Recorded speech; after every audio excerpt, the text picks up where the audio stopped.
You ever wonder how a 9-year-old could just disappear in a national park without a single trace? This isn't just a missing persons case.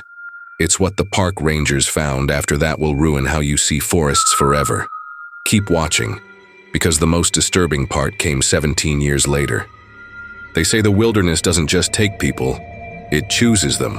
1 second, my son was walking right ahead of me, and the next, he was just gone. Not a scream, not a footstep, just silence.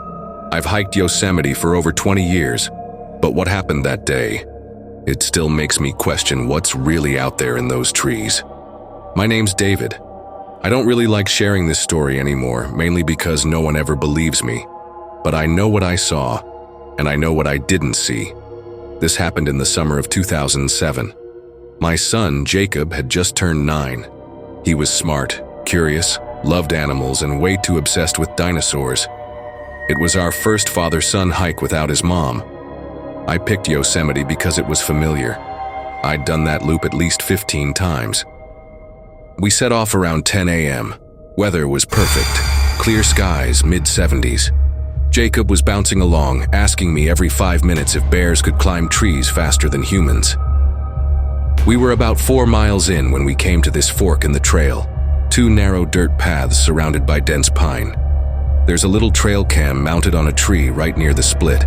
Park rangers use it to track wildlife and foot traffic. Jacob walked a few steps ahead, paused, then looked back at me like he was waiting to see which path we'd take. I blinked. Maybe 5 seconds. Reached into my backpack for water, looked up, and he was gone. At first I laughed, called out, "Jacob, stop messing around." Nothing. I walked to the fork, looked left, then right. Both trails were empty. I yelled again, louder, still nothing. Panic didn't hit all at once.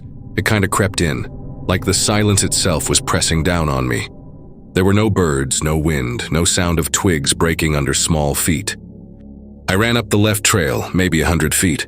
No sign, ran down the right, still nothing. It was like the ground had swallowed him.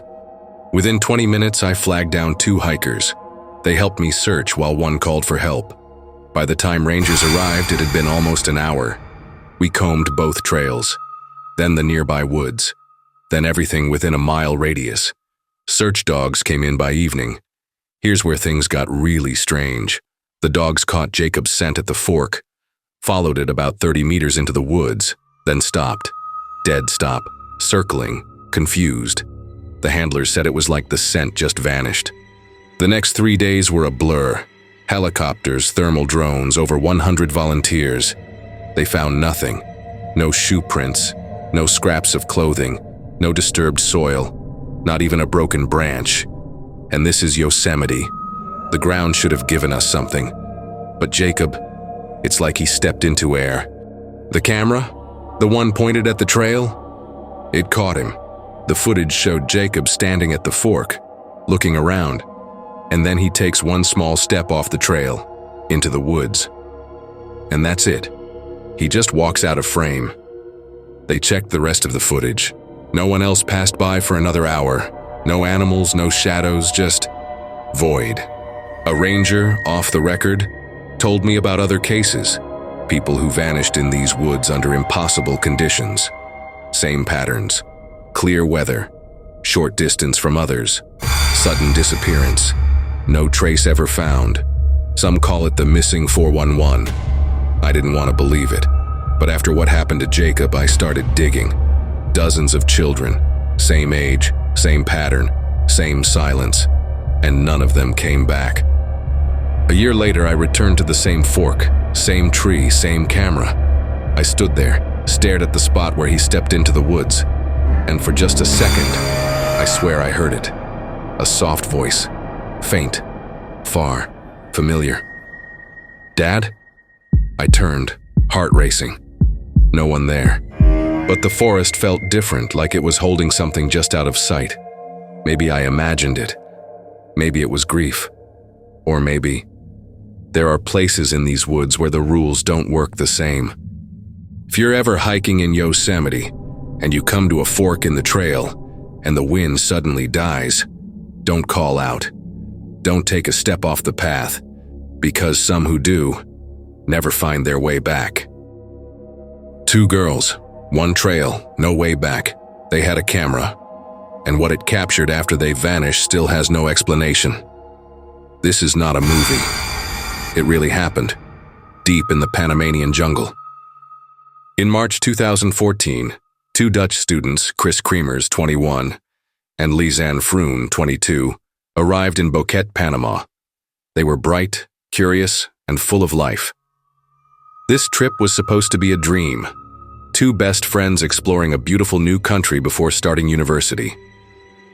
They planned to volunteer at a local school and explore the lush jungles of Central America. On April 1st, just days into their stay, they set off for a casual hike near the town, following a well-known trail called the Pianista. They were wearing light clothes, took a backpack, a camera, a phone, and not much else. They never came back. When they didn't return that evening, there was mild concern. But by the next day, panic set in.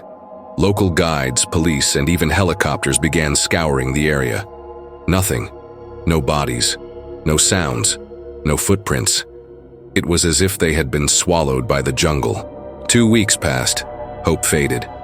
But then a breakthrough. A local woman found a blue backpack near a riverbank. Inside were 2 phones, a pair of sunglasses, some cash, and a camera. Both phones had water damage, but they still worked. That's when things got dark. Investigators checked the phones. On the very first day of the hike, someone dialed Panama's emergency number, 112. The call didn't go through. They tried again and again. Over 70 attempts were made over the next several days, sometimes from one phone, sometimes the other.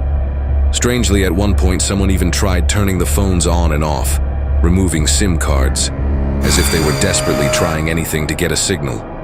Then, on April 11th, 10 days later, both phones stopped working. Inside the backpack was a digital camera. It held 133 photos. The first few pictures were what you'd expect. Selfies of the girls smiling, walking along the trail in daylight surrounded by nature. But then, suddenly, the timeline jumps. Roughly 90 photos were taken in complete darkness, all between 1 and 4 a.m., 8 days after the girls vanished. The photos are chilling, flashlit images of the jungle floor, drops of water on leaves, a plastic bag, twigs arranged in patterns. One photo shows the back of Kris's head, blonde hair visible as if she was lying face down. Another shows a mirror, possibly to signal for help. No one knows why these photos were taken. Were they trying to document something? Were they lost and desperate? Or was someone else behind the camera? 2 months after the backpack was found, locals discovered human remains several miles downstream. A boot with a foot still inside. A femur bone. DNA confirmed they belonged to Kris and Lisanne. But the way the remains were found raised more questions than answers. The bones had no signs of trauma. No breaks, no bite marks, no scratches. Some were bleached unnaturally, as if chemically treated. A forensic analyst said the decomposition didn't make sense for the jungle climate. What happened to the rest of their bodies? Why were only fragments found? Many believe the girls got lost, fell down a ravine, and died from exposure. But others point to the odd phone behavior, the nighttime photos, and the condition of the bones as signs of something more sinister. Could they have been followed? Attacked? Were they being held? Why were those final photos so deliberate and so disturbing? Kris and Lisanne came to Panama seeking adventure, but something in that jungle didn't want them to leave, and what happened during those final 10 days may never be fully understood. This wasn't just a disappearance, it was a mystery the jungle refuses to give up.